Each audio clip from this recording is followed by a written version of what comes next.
Misteri urban legend. Ya, di zaman yang semakin modern sekarang, di zaman yang sudah sangat canggih dengan teknologi sekarang, mungkin kejadian-kejadian misteri yang terkait dengan urban legend dari masa lampau itu cuma dianggap sebatas cerita. Cerita tanpa ada sebuah fakta dan kebenarannya. Namun, di saat masyarakat berpikir cerita urban legend itu hanyalah cerita kosong, di satu sisi masih banyak orang-orang yang mencari kebenaran tentang sesuatu yang berkaitan dengan urban legend itu untuk menjadi jalan keluar dalam permasalahan hidupnya. Seperti kisah yang akan saya bawakan di video sebuah kisah misteri kali ini. Cerita urban legend tentang ritual pesugihan babi ngepet. Nah, mungkin ketika sahabat mendengar ritual pesugihan babi ngepet, sudah terpintas nih di pikiran sahabat, oh ini seseorang yang melakukan perjanjian gaib dengan makhluk astral dan diberikan kekuatan dapat mengubah tubuhnya menjadi babi dan dapat mengambil emas, uang, atau barang berharga milik seseorang dengan mudahnya. Itu mungkin yang terpikir oleh sahabat-sahabat semua. Ya memang, itulah ya gambaran singkat tentang apa itu babi ngepet. Namun dalam sebuah kisah misteri kali ini, saya akan menyajikan sesuatu yang tentunya sangat berbeda sekali dalam cerita ritual pesugihan babi ngepet. Nah, ritual pesugihan babi ngepet yang akan saya ceritakan di video kali ini, itu saya beri judul Ritual Pesugihan Babi Ngepet Nunggal.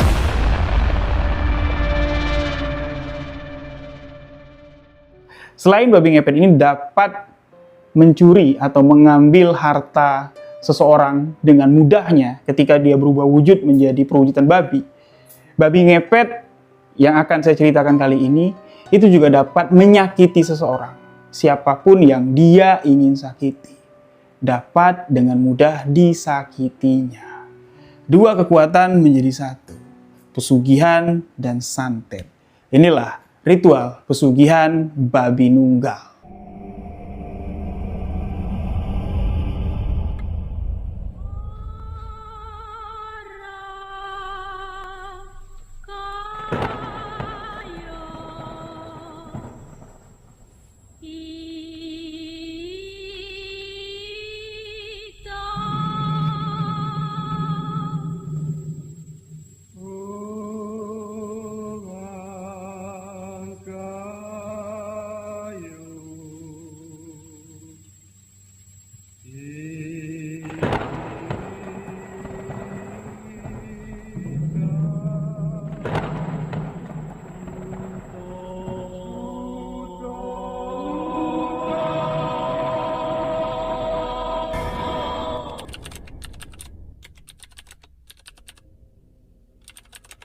Bismillahirrahmanirrahim. Assalamualaikum warahmatullahi wabarakatuh.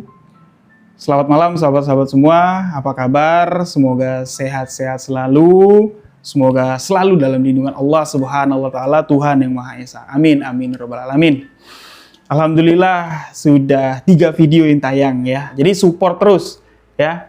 Nah, di awal tadi sahabat-sahabat pasti udah mendengar pembukaan ya, atau sedikit kisi-kisi lah tentang cerita misteri yang akan saya ceritakan di video kali ini. Ini menarik sekali sahabat-sahabat ya. Narasumber yang membagikan kisah ini merupakan seseorang yang berkaitan sangat kuat sekali dengan ritual ini ya. Beliau membagikan ceritanya, mengirimkan ceritanya ke email sebuah kisah misteri@gmail.com dan ya saya bawakan untuk sahabat-sahabat semua. Jadi narasumber kita ini bernama Mbak Wulan. Beliau ingin menceritakan kejadian misteri yang terjadi di tahun 2005 silam. Nah, Mbak Wulan ini sahabat-sahabat pernah 3 kali ikut serta dalam ritual pesugihan babi ngepet. Jadi Mbak Wulan ini 3 kali pernah menjalani ritual jaga lilin karena suami dari Mbak Wulan di tahun 2005 melakukan ritual pesugihan babi ngepet.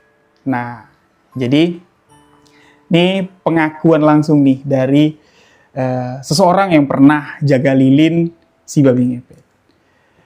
Mbak Ulan menikah dengan suaminya, ya, yang bernama Robi lah kita katakan di sini, suami Mbak Ulan ini. Mereka menikah di tahun 2003 silam. Nah, jadi awal berkenalan, ya, mereka pacaran baik-baik. Robi ini tahu status Mbak Ulan ini, ya, orang tuanya bapak Mbak Ulan sudah tidak ada lagi. Mbak Ulan punya satu adik yang masih sekolah SMP waktu itu, dan ibu dari Mbak Ulan ini sakit, ya, menderita kebutaan, sahabat-sahabat. Jadi ya sebelum menikah tentunya Robi ini tahulah konsekuensinya setelah menikah nanti, ya, Mbak Ulan harus membawa adik dan ibunya untuk tinggal serumah dengan Robi. Robi terima-terima aja, oke-oke aja, dan bertanggung jawab, ya. Jadi dia yang akan menjadi tulang punggung. Jadi Mbak Ulan disuruh ngerawat ibu, ngejagain adiknya, ngurus sekolah adiknya, dan Robi bekerja. Di awal-awal pernikahan Robi dan si Ulan, ya, semuanya baik-baik saja, Ulan bilang. Setahun mereka mengarungi bahtera rumah tangga, Robi masih tetap konsisten dengan kerjanya. Pada saat itu, Robi ini bekerja di salah satu perusahaan menjadi operator. Semua pendapatan atau gaji lah dari si Robi ini diserahkan semua ke Ulan. Ulan lah yang ngatur semua. Dan alhamdulillah, semuanya dapat tercover. Cukup lah untuk hidup sehari-hari. Ya adalah dikit-dikit sisa pengeluaran ditabung, ya, untuk bayar kontrakan rumah. Mereka ngontrak pada saat itu, ya. Ngontrak rumah tidak jauh dari PT, ya, dari tempat kerjanya si Robi. Nah, setahun setengah Ulan dan Robi ini menikah. Alhamdulillah. Ulan dikaruniai momongan. Ulan mengandung. Ketika Ulan mengandung, tentunya Robi senang dan, ya, makin getol lagi nih kerjanya. Lemburnya dibanyain, ya, nabung buat apa? Buat persiapan persalinan nanti, dan, ya, buat persiapan si jabang bayi. Tentunya kalau sudah punya anak, pengeluaran jauh lebih besar. Nah, singkat cerita, lahirlah anak Robi dan si Ulan yang mereka tunggu-tunggu. Seorang anak laki-laki yang sangat diharapkan oleh Robi. Di usia 1 bulan, masuk di usia 2 bulan, bayi laki-laki Robi dan Ulan ini mulai sakit-sakitan. Nah, di sini Robi terlihat cemas, ya. Jadi dipaksanya Ulan ini buat terus bawa ke bidan sampai di mana di usia 3 bulan. Bayi laki-laki Robi dan Ulan meninggal dunia. Pada saat itu, Robi terlihat sangat terpukul sekali. Berminggu-minggu, Robi ini ogah-ogahan kerja, kayak hilang semangat. Namun, akhirnya Robi kembali berani untuk menatap kenyataan kalau, ya, ini semua adalah suratan takdir. Nah, Robi kembali bekerja seperti biasa sampai di mana masuk di tahun 2005. Pas awal tahun 2005, Robi ini sering mengeluhkan kalau di tempat kerjanya itu suasana kayak sudah tidak kondusif lagi. Banyak operator-operator baru yang masuk, mereka kayak mencoba untuk mengucilkan Robi yang, ya, tentunya orang lama di sana dan memiliki kepercayaan yang besar lah dari bos, ya. Jadi operator-operator baru ini kayak sekongkol mau ngucilin si Robi. Dan akhirnya Robi pun jengah, Robi pun puas bersabar. Pada satu ketika pecahlah keributan antara Robi dengan 3 operator baru yang ada di perusahaan tersebut. Berantem sampai dipisahin sama manajer. Pada saat itu Robi, ya, tidak disalahin sepenuhnya, tapi Robi mengundurkan diri karena dia sudah tidak nyaman lagi. Memang setelah meninggalnya bayi laki-laki Robi dan Ulan, ini emosinya Robi ini tidak stabil banget, sahabat-sahabat. Nah, jadi di awal tahun 2005, Robi memutuskan buat ngojek untuk menutupi biaya sehari-hari di keluarga mereka. Ulan pun tidak banyak komentar. Yang penting, apapun yang kamu lakukan harus cari duit yang halal. Seberapapun kurang, ya kita cukup-cukupin. Lebih, ya syukur alhamdulillah. Nah, karena statusnya Robi ini nggak karyawan lagi, tentunya ya mereka harus pindah rumah, nyari rumah kontrakan yang jauh lebih murah. Pindahlah mereka dari rumah kontrakan yang dekat pabrik, pindah ke ujung desa. Memang agak sepi. Ada rumah semi permanen, itulah yang mereka kontrak. Lingkungan baru, suasana baru. Robi pun sehari-harinya ngojek.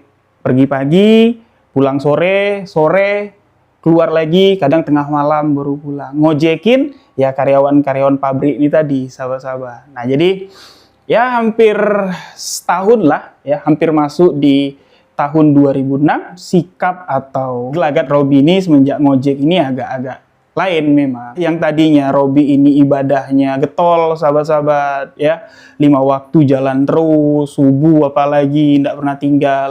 Nah, semenjak ngojek ini agak sedikit ugal-ugalan. Oke lah, Wulan berpikir ya mungkin ini faktor capek atau kesibukan yang tidak menentu ya. Kadang-kadang ngojek lagi azan, ada penumpang, ya udah kelewatan. Jadi kebiasaan ya. Mungkin karena itu Robi ini sudah mulai jarang ibadah. Nah, menjelang masuk 2006, keluarga Robi dan Wulan ini kembali diuji oleh Allah Subhanahu wa Ta'ala. Diuji bertubi-tubi. November 2006. Robi pulang ngojek ini sekitar jam setengah 9 malam. Pulang itu dalam kondisi kayak agak-agak sedikit mabuk lah. Kelihatan dari jalannya yang sempoyongan, matanya merah dan bau mulutnya tuh bau alkohol. Tapi Wulan nggak mempermasalahkan. Jadi balik-balik buka jaket, ya Robi langsung tidur. Motor Robi ini yang biasanya ya pulang ngojek kalau nggak keluar lagi langsung dimasukin ke dalam rumah, ya ini pada malam itu diparkirkan Robi cuman di teras depan rumah. Robi langsung masuk kamar tidur blek.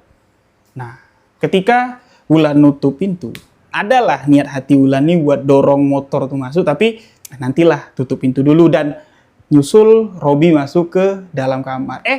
Taunya si Wulan ini ikut ketiduran dan ketika pagi hari semuanya terkejut ketika buka pintu. Robi nyari motornya, motor Robi yang semalam diparkir di teras rumah itu hilang. Motor itu dicuri orang. Heboh lah kampung itu, motor Robi hilang. Cari sana sini, lapor sana sini. Namun sama sekali tidak membuahkan hasil. Hilang ya sudah hilang, bless. Nah, mulai dari kejadian motor hilang itu, Robi ini terlihat marah, terlihat murka dengan keadaan. Ngomong sama Wulan, ngomong sama anggota keluarga itu udah getus saja, udah teriak-teriak aja, emosinya udah tidak stabil sekali, jarang pulang. Tentunya pemasukan sudah tidak ada lagi. Di sini Wulan sampai ngutang tetangga kiri kanan dan kurang lebih sekitar 2 minggu lah setelah motor itu hilang. Robi ini hilang, sahabat-sahabat. 8 hari Robi tidak pulang-pulang ke rumah. Robi pergi tidak ada kabar, tidak ngabarin, tidak ngasih tahu pergi kemana, dan kepergian Robi ini membawa cincin yang disimpan ibunya si Wulan. Cincin mas kawin pada zaman dulu, ya, cincin mas kawin ibu bapaknya si Wulan ini itu dibawa kabur sama si Robi.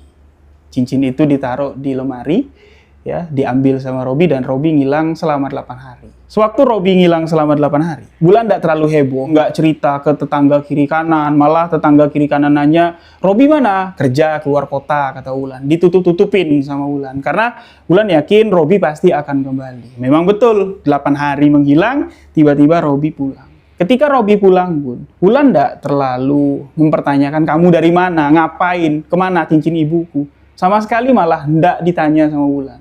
Wulan cuma bilang, ya syukurlah bang kalau kamu pulang. Berarti ingat, ada istri. Robi cuma diam. 2 malam Robi pulang di rumah itu. Dia diam aja. Ngomong tuh cuman, ya sebutunya aja lah. Apa yang ditanya Wulan, itu yang dijawab. Nah, malam ketiga, barulah. Ketika semua anggota keluarga udah tidur, ibunya Wulan udah tidur, adiknya Wulan udah tidur, Robi membangunkan Wulan. Dek, bangun. Wulan terbangun, melihat jam, wah ini udah tengah malam, kenapa bang? Duduk dulu. Ada yang mau aku sampaikan. Aku mau ngasih tahu kamu. Kalau aku sudah dapat cara untuk kita bisa keluar dari kemiskinan ini. Maksud kamu, Kamu mau ngasih tahu aku kalau kamu sudah ada kerjaan baru. Bukan itu. Kamu dengar aja lah pokoknya. Mulai pada saat itu, suara Robi ini mulai dengar, berwibawa dan bergema, membuat Wulan ini kayak takut. Seakan-akan ini bukan suamiku loh yang ngomong sama aku sekarang ini. Wulan menyimak apa yang disampaikan Robi pada saat itu. Robi mengatakan, mulai malam ini kamu bantuin aku. Aku keluar malam, kerja, pasti balik bawa hasil. Dan hasil itu lebih dari apa yang akan kamu bayangkan. Jumlah penghasilanku setiap malam ketika aku keluar itu pasti tidak terbayang seberapa banyak sama kamu. Tidak perlu kamu tahu apa yang kulakukan. Yang penting, ketika aku keluar rumah, kamu masuk ke dalam kamar ini. Dan jangan biarkan satu orang pun, ibumu atau adikmu masuk ke dalam kamar ini ketika aku keluar rumah. Dan kamu perhatikan nanti sesuatu yang akan aku persiapkan. Di sana ada sebatang lilin yang kunyalakan ketika aku keluar kamar ini. Kau perhatikan nyala lilin itu ketika nyala lilin itu baik-baik aja walaupun angin berhembus ya ke arah lilin yang menyala itu. Tapi lilin itu tidak goyah, tidak redup, bahkan tidak padam, biarkan saja. Tapi ketika angin tidak berhembus, lilin itu bergoyang seakan-akan mau mati, cepat kau tiup lilin itu, cepat kau padamkan lilin itu. Jangan sampai terlambat. Paham? Ketika Wulan memahami apa yang disampaikan Robi, tentunya Wulan ini bukan orang yang bodoh. Wulan tahu apa yang dimaksud sama si Robi ini. Bang, kalau tidak salah ya, kata Wulan, apa yang barusan kau sebut tadi itu lelakon orang yang melakukan ritual pesugihan babi ngepet, jaga lilin. Atau benar bang, kau mau melakukan ritual pesugihan babi ngepet? Kau mau ngepet dan kau suruh jaga lilin. Istighfar, astagfirullahalazim. Nah, di situ Robi ini membentak, matanya merah dan seakan-akan wajahnya itu berubah menyeramkan. Hei, diam kau. Aku sudah capek. Aku sudah lelah. Semua yang ada di hidupku diambil, dirampas. Sekarang aku jatuh miskin. Aku susah. Tidak ada yang peduli. Tuhan pun tidak peduli. Sekarang, kalau kau mau ngikut, kalau kau mau berbakti jadi istri, ngikutin perintah suami, jalankan. Apa yang ku perintahkan malam ini, aku mau keluar. Robi mempersiapkan nampan, kembang, lilin. Dinyalain. Aku keluar, kau jaga lilin. Jangan sampai lilin itu padam dengan sendirinya. Kalau lilin itu padam, aku mati. Wulan tidak menjawab iya, tidak menjawab tidak. Robi langsung keluar. Robi keluar menggunakan celana pendek, kaos oblong, dan membawa selembar kain putih. Kain itu ditaruh di pundaknya. Robi keluar. Nyeker tidak pakai sendal dia. Keluar. Wulan pun duduk di depan lilin yang disediakan sama Robi. Belum ada lah 15 menit Robi ini keluar ngepet. Lilin itu apinya bagus. Sama sekali tidak goyang, sama sekali tidak ada tanda-tanda yang aneh. Tapi hati dan pikiran Wulan yang berkecamuk akhirnya. Lilin itu pun ditiup sama Wulan, lilin itu padam. Tidak lama lilin itu padam. Dari pintu depan itu terdengar suara kayak ada sesuatu yang menabraknya dan pintu kamar Wulan pun terbuka. Robi ternyata sudah pulang. Dia buka pintu dengan wajah yang marah, mata merah. Saat itu Robi mencaci maki Wulan. Apa maksud kau? Aku baru mau sampai ke tempat tujuanku. Lilin itu kau matikan. Lilin itu kau padamkan. Batal semua. Gagal semuanya. Memang perempuan kurang ajar kau. Ingat, kalau kau tidak nurut, ibu dan adikmu akan mendapatkan ganjarannya. Ibu dan adikmu yang akan kusakiti. Buktikanlah. Robi mengancam seperti itu pada Wulan, dan malam itu Wulan sama sekali tidak bisa tidur. Dia duduk aja depan lilin, sedangkan si Robi ini mendengkur tidur kayak babi. Keesokan hari, Robi tidak keluar pada saat siang hari. Sore menjelang maghrib baru dia keluar. Entah keluar kemana keluyuran, apa yang terjadi pada malam itu sama sekali tidak diketahui oleh ibu dan adiknya Wulan. Di rumah pun ya tenang-tenang saja. Nah, di malam harinya, Robi kembali menyuruh si Wulan ini untuk jaga lilin. Dan ancamannya, kalau macam-macam lagi kau, adik kau sama ibu kau yang akan kusakiti. Jadi mau ndak maulah, Wulan ini menjaga lilin itu dengan teliti, dengan baik-baik, sesuai dengan perintah Robi. Dan menjelang subuh, Robi pulang, membawa perhiasan, membawa uang dengan jumlah yang banyak. Tapi banyaknya itu cuma dapat dilihat sama Wulan, karena Robi ndak ngasih tahu berapa jumlahnya, duitnya berapa, emasnya berapa, cuma dilihatin kayak gitu aja. Nih hasilnya, inilah jalan kita cepat kaya. Robi cuma memperlihatkan kayak gitu aja. Langsung disimpan sama Robi, Wulan cuma dikasih duit untuk belanja hari itu. Ingat banget, Wulan cuma dikasih uang selembar 50.000. Nih, untuk makan. Uang itu pun diambil sama Wulan, tapi sama sekali tidak dipergunakan Wulan untuk ngasih makan ibu dan adiknya. Malam selanjutnya atau malam ketiga, Robi pergi entah kemana. Ya, yang jelas di pikiran Wulan tentunya dia akan foya-foya lah, mabuk-mabukan lah pasti. Senang-senang lah dengan uang hasil ngepet itu. Sedangkan Wulan cuma dikasih 50.000. Nah, dari malam kedua jatuhnya Wulan jaga lilin. Ya. Adalah seminggu Robi ini ndak ngepet. Nah, minggu selanjutnya baru si Robi ini kembali beraksi, si Robi ini kembali menyuruh Wulan ini jaga lilin. Robi bilang, kali ini operasiku di tempat yang besar. Kau harus betul-betul jaga lilin ini.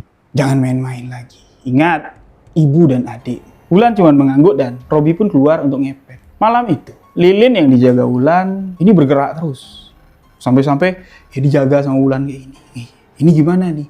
Aku tiup atau enggak? Aku tiup apa enggak? Sampai di mana?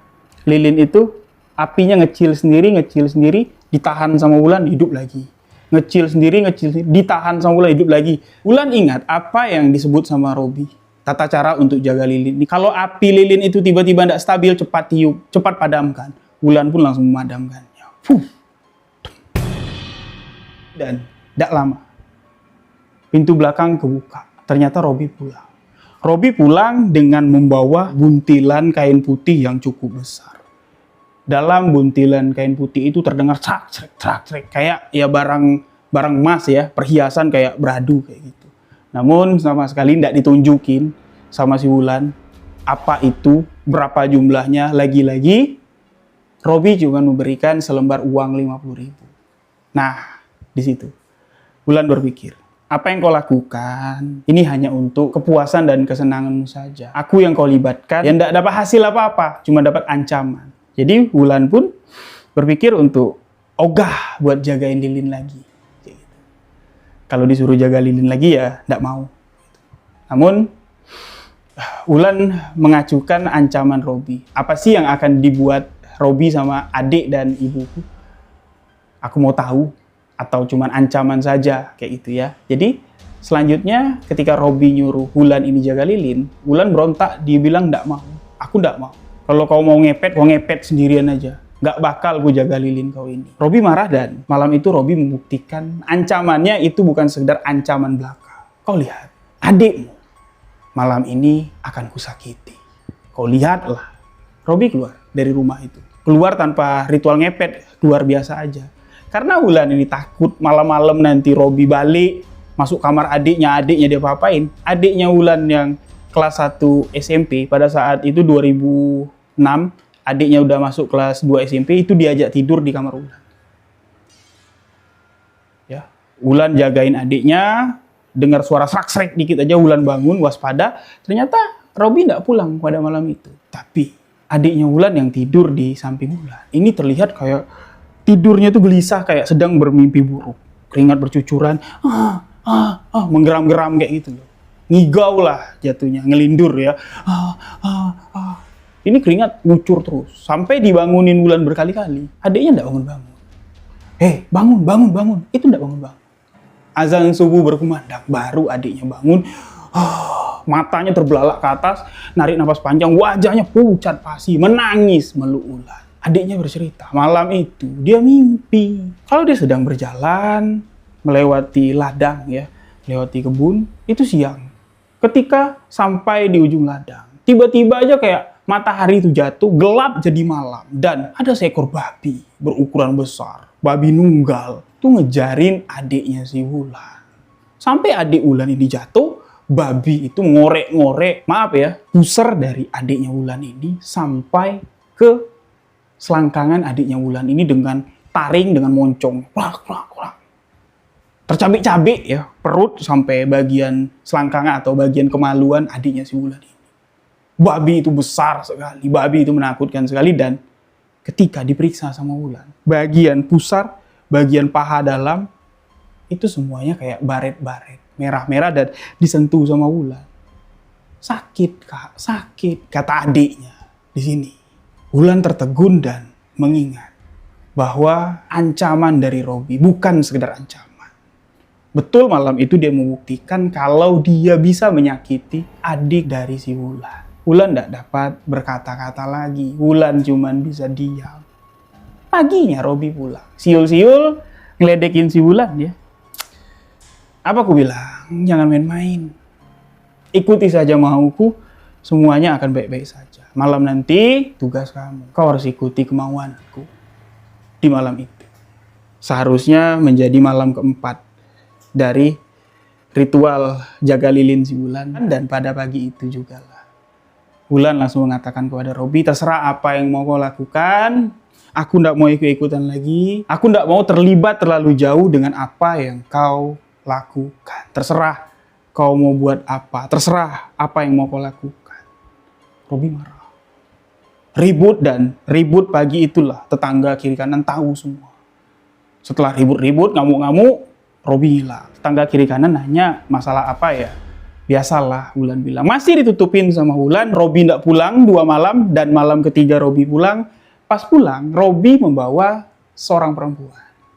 Seumuran lah sama Wulan. Perempuan itu dikenalkan sama Robi, ini orang yang bakal jaga lilin. Aku pekerjakan dia, kau tidak becus, kau tidur di kamar emakmu atau di kamar adikmu. Sama adikmu sana, sama emakmu sana. Malam ini kami mau kerja, jangan ganggu. Jelas nih terang-terangan dia bawa perempuan. Ya Wulan diam aja. Terserah kau lah. Apa yang mau kau buat. Nah, perempuan itu tidak pulang-pulang, sahabat-sahabat. Perempuan itu di rumah si Wulan, tinggal sama si Wulan.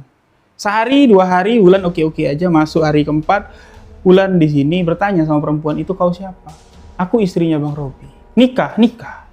Ditanya ke Robi, iya. Karena kau tidak becus jadi istri. Aku perlu istri yang mau jagain lilinku. Sekarang kau mau apa? Robi nanya sama Wulan kayak gitu, ya sudah. Kalau kau sudah punya istri, kau sudah menikah, ya aku keluar. Wulan pun keluar dari rumah itu. Nah, jadi pada saat Wulan keluar dari rumah kontrakan itu, membawa barang-barang, membawa adik dan ibunya, tentunya tetangga kiri kanan kan bertanya. Ya, Wulan apa adanya mengatakan kalau aku tidak terima kalau dimadu. Hah, maksud kamu apa? Itu Bang Robi udah nikah lagi, dan istri mudanya itu dibawa tinggal di rumah itu. Jadi aku ndak sanggup. Ah, itu istrinya Robi. Kami tanya katanya adiknya. Wah, kurang ajar. Apa benar udah nikah? Ndak tahulah, kata Wulan. Aku ndak sanggup. Ya, aku mau pulang ke rumah keluargaku. Akhirnya Wulan pun keluar dari kampung itu, pergi meninggalkan Robi. Nah, berat rasa hati Wulan untuk meninggalkan Robi di saat seperti itu. Beratnya kenapa? Bukan berat karena Robi udah sukses nih ngelakoni ritual pesugihan babi ngepet gitu ya. Enggak. Toh juga harta atau apa yang didapat dari ngepet itu enggak, sama sekali enggak dinikmati sama si Wulan. Ngeliat aja enggak kayak gitu. Gimana mau nikmati? Beratnya kayak ini. Dia kenal Robi itu dari Robi yang baik, yang alim, yang rajin, yang bertanggung jawab. Diberi Allah ujian cobaan, Robi tidak kuat, Robi tidak sabar, akhirnya terjerumus di dunia yang gelap seperti itu.